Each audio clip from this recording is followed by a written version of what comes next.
G'day YouTube, Warbles on a lot here with a special clip for 55 Ella 2007K, who a couple of days ago uploaded a clip where she read some of the reviews that she'd found on Amazon for allegedly a toy drone, and she was kind of horrified, and I pointed out to her that there was a fair bit of sarcasm involved, particularly the comment on the thread where somebody said he was looking forward to a toy ICBM and he was digging himself a bunker so that he could launch it.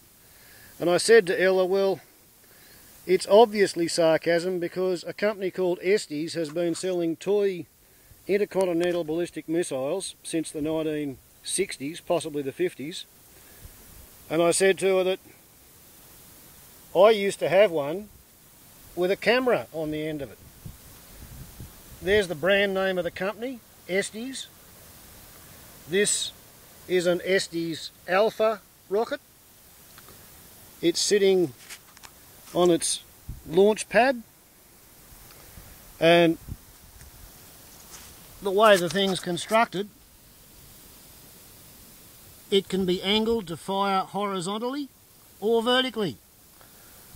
As you can see, when it fires, its engine is hot enough and strong enough to discolour the steel blast deflector plate. The engines are electrically ignited, and this is the safety key, aka the launch rod safety cap, to stop people from poking their eyes out, on the end of the wire. The wire rod is to stabilise the rocket as it slides and then goes into free flight. This is the engine holder. The company is Estes Industries, 1295 8th Street, Penrose, Colorado, 81240. You'll have your Estes starter kit with instructions.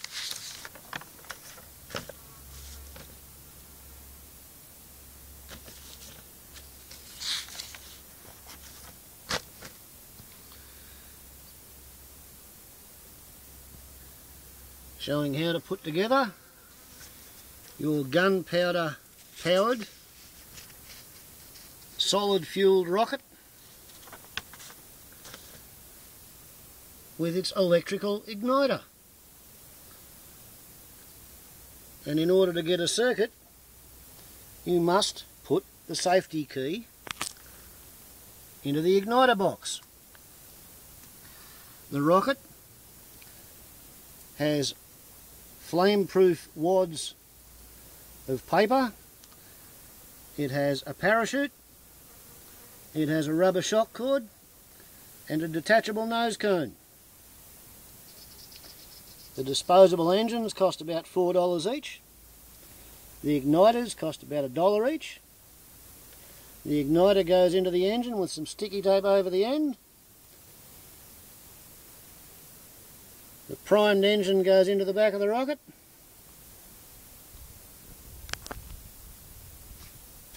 The controller with a couple of AA batteries with its length of lead so that you don't get burnt by the rocket. You can angle the rocket so that it flies off upwind and then drifts back down on the parachute.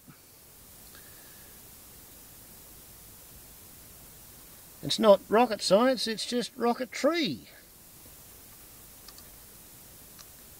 Okay, here we have a launcher with its wire.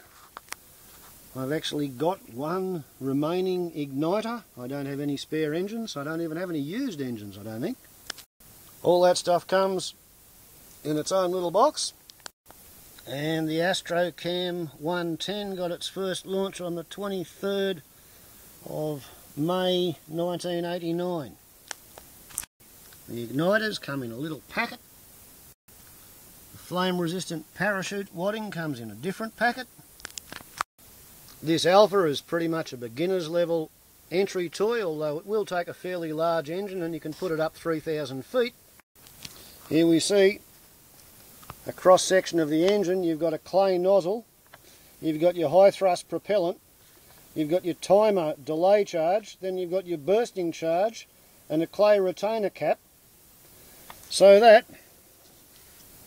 a very short propulsive charge blasts the thing into the sky. It then cruises up, and when it tops over, then it blows its own nose off and comes back down under a parachute.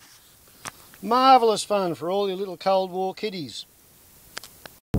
According to this, 165 million safe launchings, and the engines are calibrated with thrust in newtons up the side, all the way up to a 28 Newton thrust engine. And then you've got varying delays, and some have a bursting charge and some do not. You can have multi-stage rockets. You can design your own rockets. You could buy stop protractors in order to calculate the height. Booster engines with no delay charge, so that one engine would immediately ignite the next engine. This was more fun than a barrel of monkeys.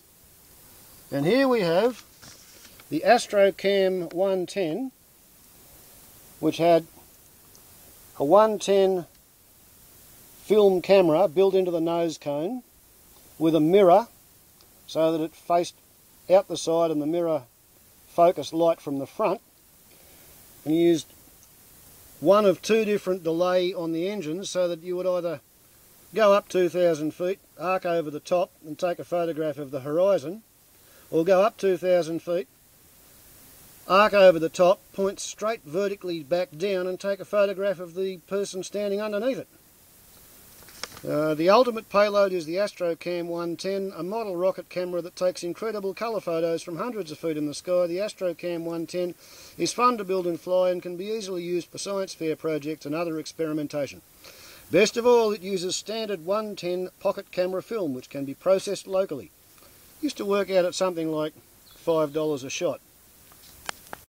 And on the back we had an honour-based safety code, basically suggesting that the National Association of Rocketry and the Hobby Industry Association of America expected one not to ever fire this thing at anything that might get hurt by being hit by a rocket. That's the kind of engines I used to like best, the C67s. So Ella, sorry to disappoint you, but you've been able to get toy intercontinental ballistic missiles for kids to play with, and with cameras on as well, for 15 years at least, and probably 40 years. You've been able to get the rockets, and anybody can go out there and play rocket science and biggles all at once. Warbles on a lot to YouTube. See you later, Ella. Ciao.